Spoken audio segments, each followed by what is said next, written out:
Ladies and gentlemen, thank you for tuning in to yet another episode of the Switch It Up Show, a Nintendo Switch podcast focused on bringing you everything that is relevant and fun in the world of Nintendo Switch. My name is Glenn, and I will be your host for this episode, and I am joined by the wonderful Mr. Trav.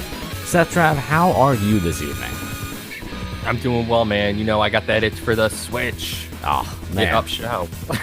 That's it, man. You know it. You can feel it. It's a tangible itch, and if you listen close enough, you can hear it. You can hear the itch for the Switch. So now, ladies and gentlemen, we're going to go ahead, let the music roll for just a second before we go ahead and jump on into our first segment.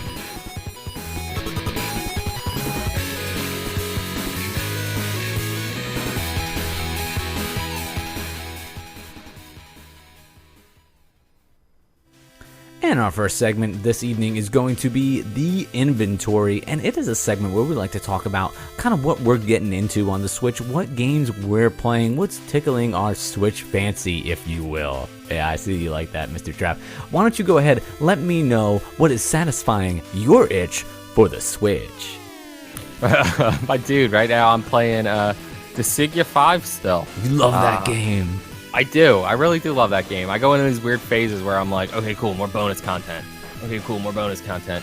Go back, listen to episode 2 of this show. I believe that is where I review Dissidia 5. Great game.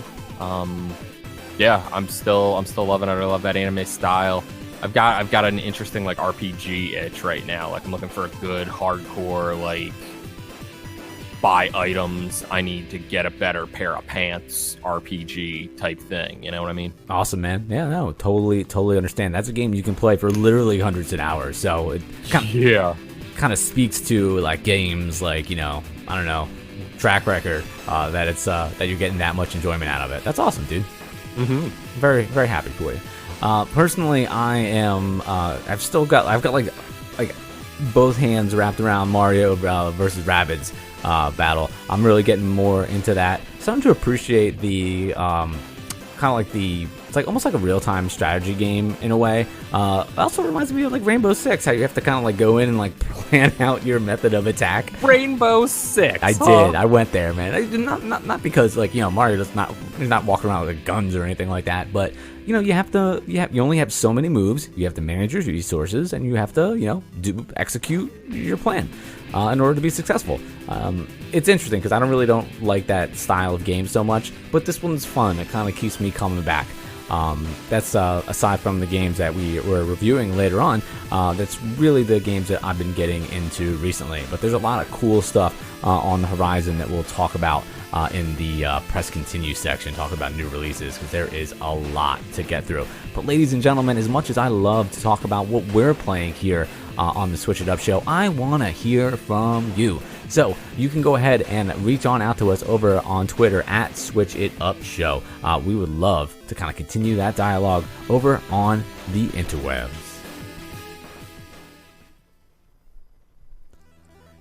And that sound, of course, means it is time for Potent Power-Ups. Ladies and gentlemen, Potent Power-Ups is our segment where we like to talk about the different news items that are going on in the world of the Nintendo Switch. Now, we really only have, like last week, I don't know if you had time to listen to last week. So last week's episode was like 45 minutes long. It's the longest episode of the Switch It Up Show ever. We try purposely to make this like show like quick, because we know you got time. We know you're short on time. We know you want to get back to playing your games. But last week we really couldn't get through it. So now luckily there was no news. But this week we got a little something for you. First thing is first, if you are around the New York City area, you need to get yourself over to the Nintendo store, because this weekend, it's going to be the 6th through, I guess that's the 8th. You can actually go over and get your hands on the Rocket League demo. Only at the Nintendo store. So that is pretty cool. Mr. Trav, Rocket League, go ahead. Hit me with what are your thoughts now? On Rocket League these days? Yeah, these days. I've had a lot of fun with Rocket League. We spent a good amount of hours with Rocket League.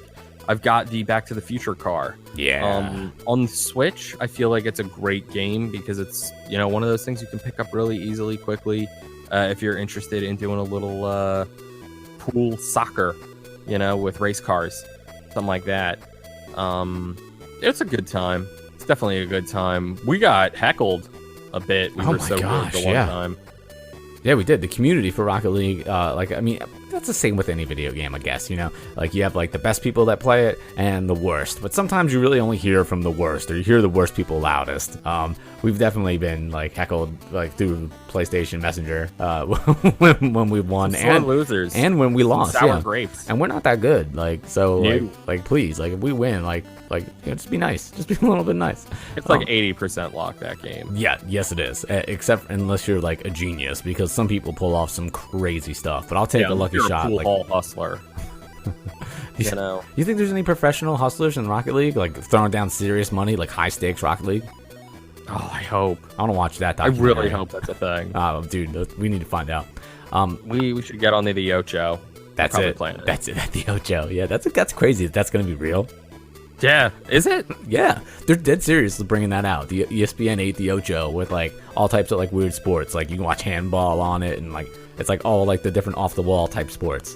They're calling it the Ocho. Yeah, they're dead serious. Tell me you wouldn't watch it. Really hurting for content. Yo, bro, I would watch the subscribers Ocho again. I would get into the Ocho because I check out that sub all the time. I'd buy that shirt too. Like if they have the Ocho shirt and it's real, I'd be like, this is everything I need. An official ESPN the Ocho shirt. Dude, that would be the best. But what's really the best, if you go over to Best Buy, supposedly, I've seen some pictures of them around the internet, Mario Odyssey displays, playable ones, are starting to find their way into the stores. Yeah. I'm super excited for Mario Odyssey, man. Like there's so much of it that I see that reminds me of the Mario of my childhood, which would be Super Mario 64. So I mean, I'm super excited for this game. I'm definitely going to be pre-ordering this one for sure. I think through Amazon. Although I really do love having games digitally. The Switch makes it so easy to be able to like switch from one game to another. But I mean, I really want to. You know, I got to get my hands on this game. I'm so pumped for the Mario game. What about you? Yeah, you're doing your physical copy, huh? I think, dude, I don't know. You love the physical contact. I really do. But like the big like gimmick of the Switch that works for me is that like I could have the Switch, I could be in bed, I could be playing one game, immediately hit the menu, jump into another one. I don't have to do anything. So I don't know, man. Like I really do love a physical copy, but at the same time, like being able to just pick up and go, man, that is cool. Yeah. Unless it's got an awesome gimmick box, I'm not doing a physical. So I'm gonna get it digitally, absolutely. Don't think I'm gonna spring for the physical copy on this one, but I'm definitely gonna get it. I'm definitely excited. Looks fun. I'm excited to be a dinosaur with a mustache. Yeah, man, the game looks like a ton of fun. Speaking of a ton of fun, there's a lot of maybe we'll go with a few, not a lot. Last week was a lot, but there's a few games that I want to talk about here on Press Continue, where we discuss all of the new releases coming out this week. So let's go ahead, start off with like what I feel like one of these games comes out every single week, and that is another entry in the ACA Neo Geo collection, and it is Metal Slug 10. If you are a big fan of like shoot 'em up games, you are super familiar with Metal Slug. There is an anthology on pretty much every platform where you can play all of them. There's not one on the Switch though, although you can buy every single one individually. It looks like almost every one for $7.99. That's how much this costs. It says jump attack. So intense. It is. It's super intense. It's a fun game. But I wish, I wish they would just come out with like all of these games together in one pack. Because as fun as these games are, I'm not gonna pay $8 for each one. You know, like, yeah. I don't know, man. Like if you throw down like Metal Slug 5 in front of like Metal Slug 10, like I'm not gonna be able to tell you which one's which. I got no idea. Right. I don't know. I akin these to like Flash games that I used to play. You know, online. I think I used to play a Metal Slug like knockoff on E-Bombs World. No, I believe it, man. I believe it. All types of games like that. But it's out there for you guys who have to have it. Go ahead, get it. Also out this week is Axiom Verge. This is like almost like a classic, like Metroidvania game at this point. It is $19.99. It's been out on Steam and PlayStation 4 and Xbox for a little while. And now it is coming to the Nintendo Switch. It says Life Afterlife, Real Virtual Dream Nightmare. It's a thin line. This action adventure you've been waiting This is the action adventure you've been waiting decades for. After a lab accident, a scientist awakens in a mysterious alien world. Is this a distant planet, the far future, or a complex virtual reality computer simulation? Same questions I ask myself every single day. The graphics of Axiom Verge look straight out of Super Nintendo. I've played this game on PlayStation 4. It is a great time. And if you do not have it on any other console, definitely pick it up for the Nintendo Switch. Totally worth the $20 price point. Have you had a chance to play Axiom Verge? I know that I did try it out at once, and it was like neon awesomeness, as I recall. Can't really place it amongst some other things, though. So no problem, sir. I need to spend more time with it, it sounds like. Yeah, it's definitely a good game. Also, kind of along in that same side-scrolling 2D type world, Earth Atlantis comes out this week, and this is actually a game we're going to be featuring on an upcoming episode of the Switch It Up show. This game is we talked. I think we might have talked a little bit about it in the past, but it's out today, and it's almost like a hand-drawn animation. It looks really, really, really cool. It looks like the old style cartography maps from the nautical era. So if you're really into like old school like shipping things, if you yourself have a nautical tattoo, you would probably love this. I forget what the style of art is called. It's like, it's not cross hatching, but it's something. I think it's some sort of a hatching. Nautical hatching, I want to say. Let's call it nautical hatching. Beautiful. It looks like classic maps. That's a great way to describe it. It's exactly what it looks like. Earth Atlantis is a side-scroller shooter with original monster hunting gameplay. Search and hunt down dreadful sea monsters and explore the post-apocalyptic underwater world. Unlock multiple ships with special weapons and abilities for your journey and become a legendary hunter. This looks and sounds awesome. I can't wait to try out Earth Atlantis. Definitely looking forward to talking about it with everybody. I watched the trailer for it today because I was so excited that we were going to be featuring it on an upcoming episode. And it looks really awesome. Like these guns and everything. It's got that like steampunk vibe to it, I want to say, with the ship that you're piloting. At least that's what it looks like so far. And it looks like you just get crazy weapon type power-ups for these vessels. Very, very excited to get into this one. Yeah, definitely, man. Another game that we're going to be featuring on an upcoming episode is Vogar the Viking. Yeah. Vogar the Viking possesses all the hallmarks of a true classic. Simple controls, high challenge, and meticulous design combined with handmade pixel animation, an epic soundtrack, and buckets of blood. This game looks like a great time. We will certainly tell you all about it on an upcoming episode. It is $9.99 on the eShop. Definitely looks like fun. It looks a little bit more like NES style graphics. We'll say like NES Plus. It doesn't quite look as like on the same level as some of the other Super Nintendo ones, but it looks good. I'm excited to try it out. I'm in. It looks like a lot of fun. Based on what they've told us, this is the kind of game that you really have to like plot. You can't just like run in. Like hearing the name, I got like a God of War vibe. But apparently it's not going to be like God of War style. You got to like really think about it, and you can't just like run and gun straight through battles. So I'm excited to see how this is going to play out, you know? I am equally as excited to check out Ninja Showdown. Ninja Showdown is $14.95, and let me hit you with this story because it's awesome. The year is 1990X, and the world teeters on the brink of total destruction. The mystical Jade Katana is stolen. Its power so lethal. In the wrong hands, humanity will fall, and so the Viper Clan, sworn guardians of the Jade Katana, prepare to embark on their most perilous mission yet: retrieve the sword at all costs. Use katanas, shurikens, bombs, machine guns, shotguns, bazookas, and more as you battle your way through a variety of locations to become the ultimate ninja and fulfill the ancient vow of the Viper Clan.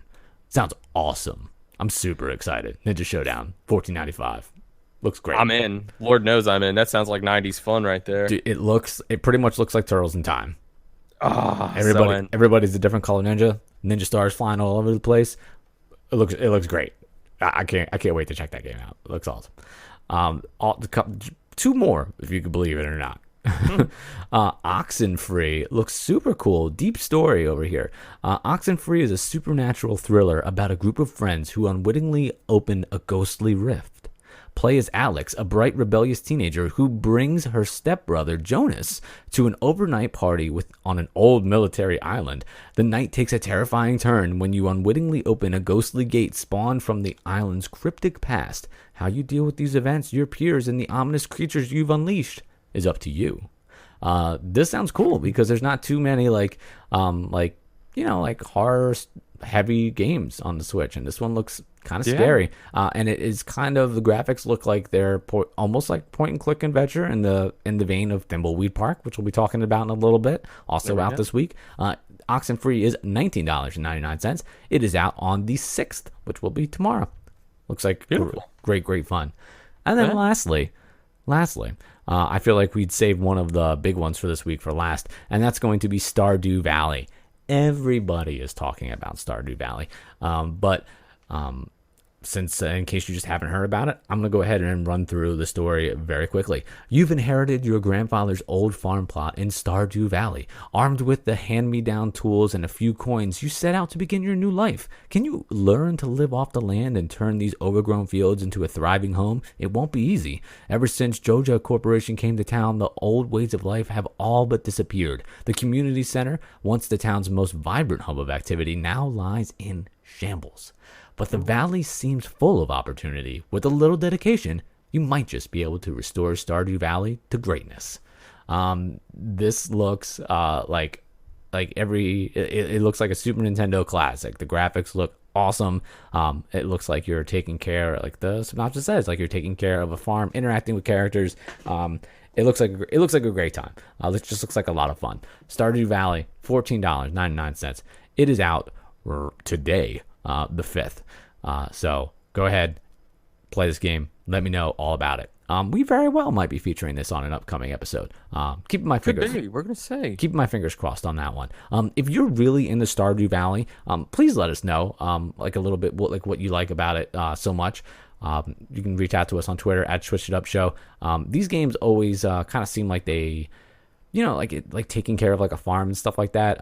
Things like Animal Crossing, where it's like, every game takes time to play, but this is, they always seem like a little bit of like maintenance to me. Like you're going over here, you're like watering these crops, you're doing this. And I've played some games like this, and if I get a chance to play Stardew Valley, I'll certainly talk about it a little bit more. But I want to know like what draws so many people to it, because the internet's like response to this game has been huge lately, and I feel like I'm missing something, and I want to be let in on the secret. So let me in. Let me in, guys. Help me out. Help me help you. I would. Thank you. I appreciate that.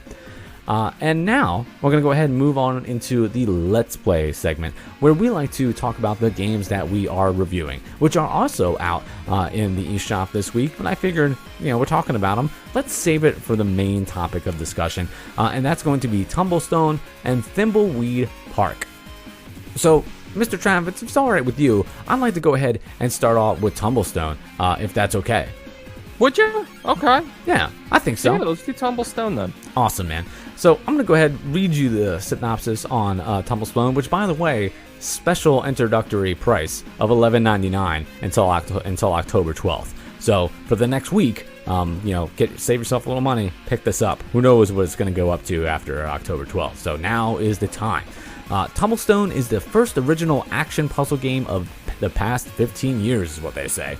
Race your friends in multiplayer challenge or challenge yourself in story mode. Solve progressively more difficult and creative puzzles and help a sausage make friends and find out what happened to the Tumble Crown. Key features are competitive multiplayer, story mode, arcade mode, quests, bots, and personalization. This is, I'm telling you, Mr. Trav, when I first saw that we were going to get a chance to play this game, and when I saw the screenshots and watched the videos, I was like, this is right up your alley. This is your gym matching game, and I'm like, Seth is going to love this. This has got 100%. Him written all over it. And then I started to play it, and I fell in love with this game. It was great, right? I had a great time playing this game. I am not a huge fan of a lot of puzzlers, which is strange because I feel like this is probably like the third puzzle game we've reviewed on the show, and I feel like I've liked them all so far. So maybe I'm learning something about myself playing all these games. But Tumblestone. Oh yeah, you haven't even had all of them. Like you got to play the bridge still. Yeah, I certainly do need to check out the bridge. But Tumblestone, what's so cool about it is that it's more, I don't know, it's more of like a matching game to me. And it felt more like a puzzle I was trying to solve, almost like a logic puzzle, as opposed to like, I'm looking at like, I don't know. I think what I liked about it so much is that really the mechanic of the gameplay is that you have to match up like 3 similar colored like stones.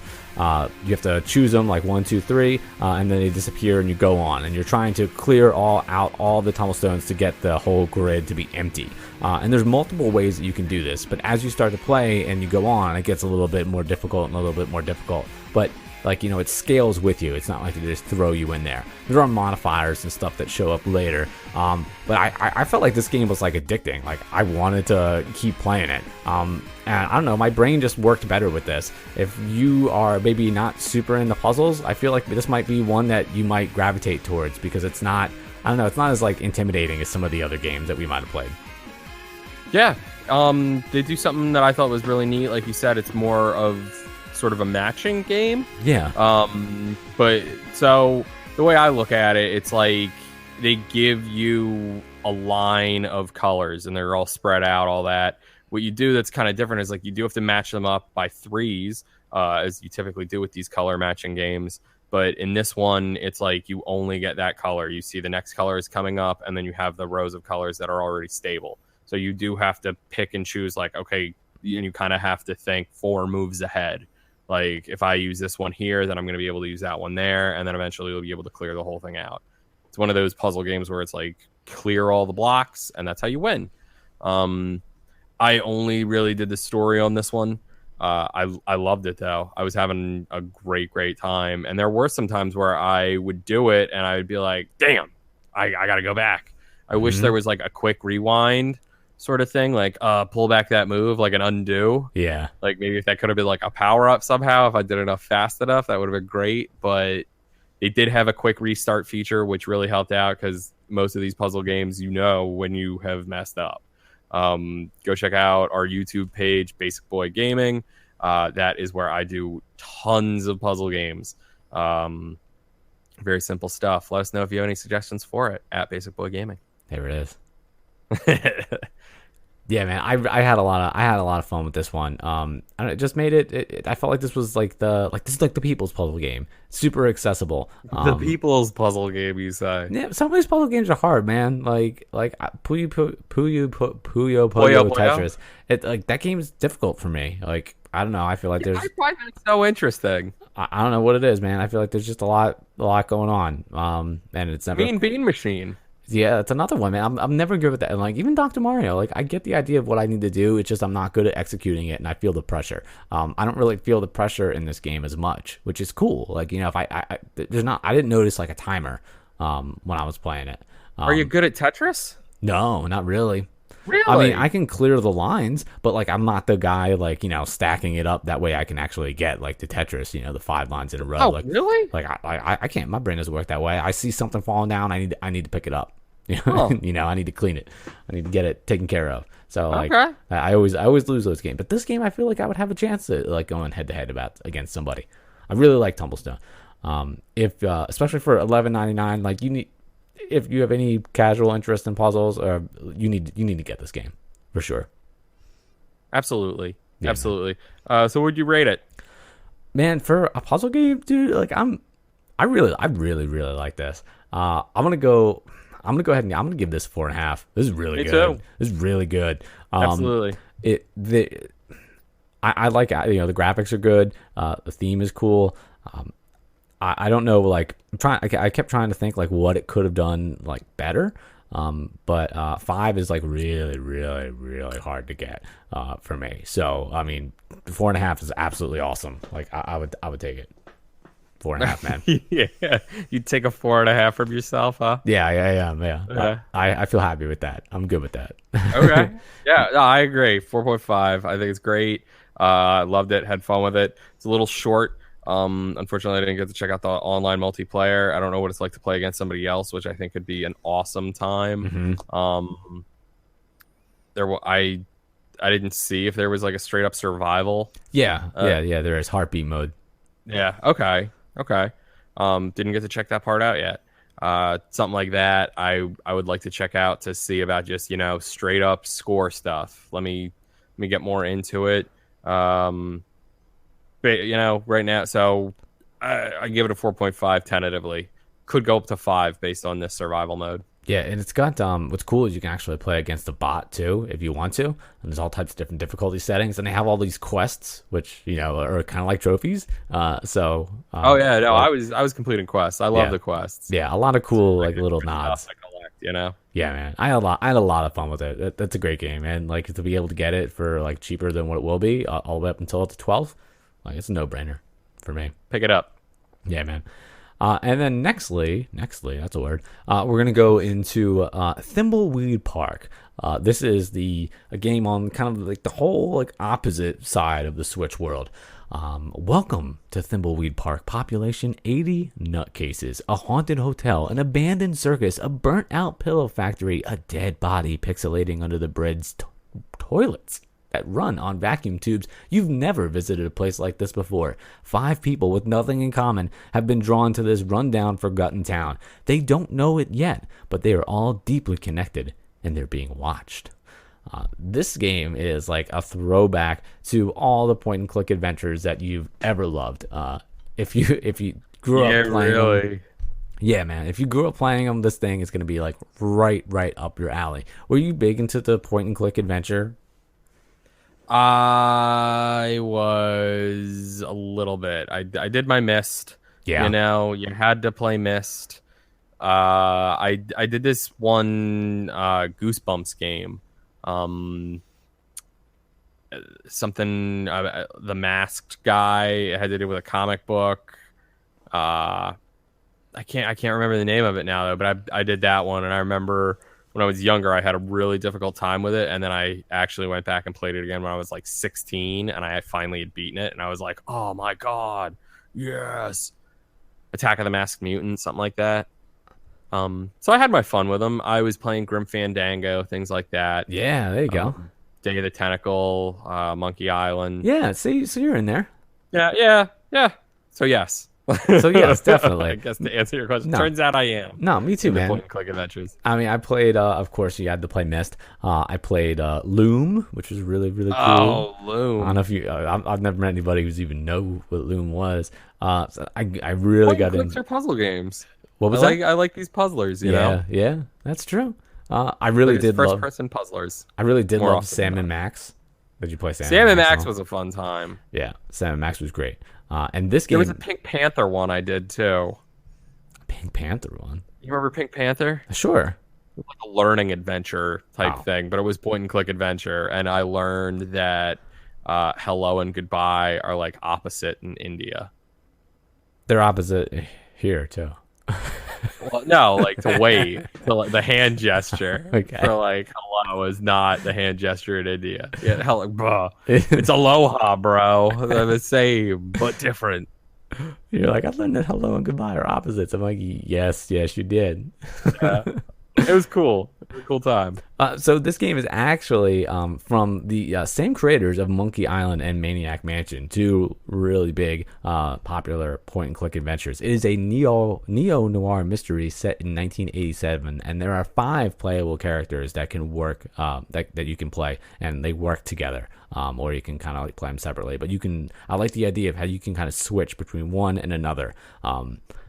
In this game, I thought it was interesting. I thought it was an interesting play mechanic. I thought it was really cool. There are Resident Evil 0. Yeah, that's somewhat similar. There's a couple different difficulty levels, which I think is awesome. And one thing that I really liked, which some people maybe purists would be angry about, you always have a note with you to kind of clue you in on what the next step is.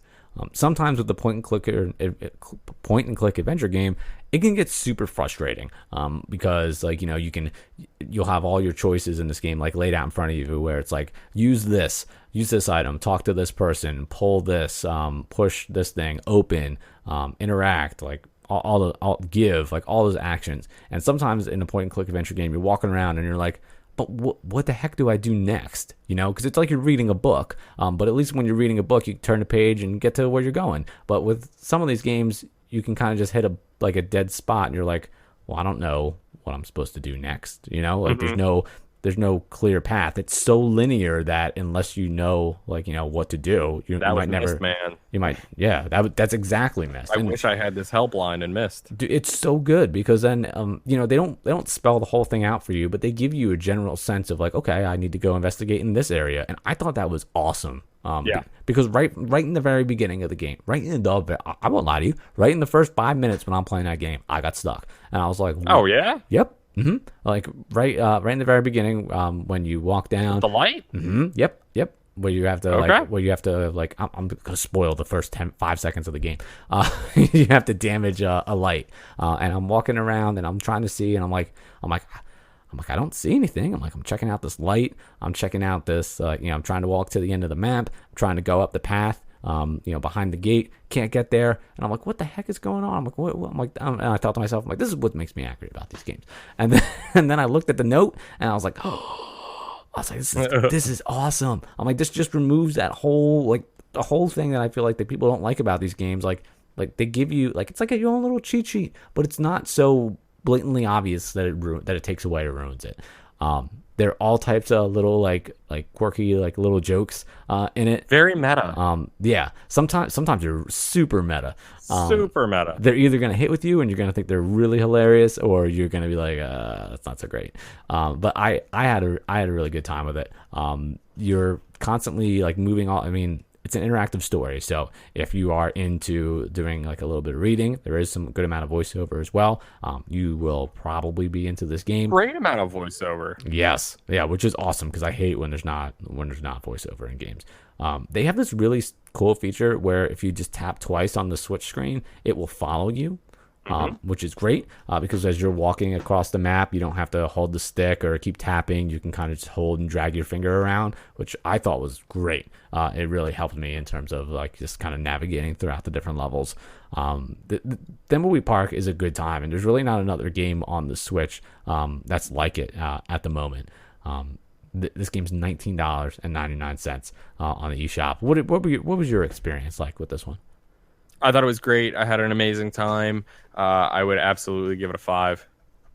A solid 5 from you, sir. For a point and click adventure game, 100%. I'm giving it a 5. Awesome, man. You had a really great. Sounds like you had a great time. Great time, great graphics, great music, goofy. You're basically in the town of Ned Flanders people. The way they talk to you, it's a good time. I started out as the Mulder and Scully people. Yes, you do. It was great. I really, really dug it. Yeah, man. For a point and click adventure, I mean, I don't know if I don't know if I'm up in the 5 camp yet, because I kind of I really hold off on that score for a lot of people. But I mean, I'd follow you. The reason up. I give it the 5 is because it was not. I was not frustrated. I was enticed. I enjoyed it. I did play it on the casual setting though. Yeah, I did too. So maybe that was it. I don't know if it. Maybe this. I didn't need to use the hints really ever. I just took a look at my notebook. Look at you. I'd never. Oh well, had to use Yeah, that's what I'm referring to. Yeah, that notebook. That's super. I mean, makes or breaks the. I feel like that can make or break the game for some people. Did you find the tabs to be able to use a phone and call the hint line? I didn't have to. I didn't call the hint line though. Yeah, no, I didn't. Yeah, I didn't actually need to use that. Yeah, the notebook was fine. Notebook was perfectly fine. It maybe that means it's a little too simple, but for me, because of the story, because of the humor, the campiness, the voiceovers, the graphics were animated well. I want to say I really dug it. For what it is, it's perfect point and click adventure game. There you go, Thimbleweed Park. There you go, man. 5 out of 5 from Setrav. Beautiful, beautiful. I'm gonna be right behind you at 4.5. I'm right there with you. I still do play a fair amount of point and click adventure. I would consider the Telltale games more or less point and click, because you go and there are different choices you have to make. I'm in love deeply with the Telltale Walking Dead game. That game has like an emotional like resonance with me that I feel like pushes that game like a little bit higher than something like this. Although this game is not trying to be the same thing, it's more trying to be like a throwback to some of the original point and click games, and it does an amazing job at that. This game is a ton of fun, super story heavy, but like in like the best and the funnest of ways, and not having to worry about getting stuck and just being able to focus on the story and get through and enjoy it is what this game should be. I didn't think it was difficult, but I don't want it to be. I don't want this game to be hard. I just want to experience the story and have fun. And like this is a game that you play to like relax and be entertained. Exactly. And in that respect, it does a great job. I'm right there at 4.5. I'm slightly behind you, but that's okay in life. We can be different. It's no problem. That's fine, my dude. Ladies and gentlemen, if you enjoyed this episode, if you enjoyed Thimbleweed Park, if you are all about Tumblestone, then we would love to hear from you over on Twitter at SwitchITUP Show. And ladies, gentlemen, remember, if things get boring, switch it up.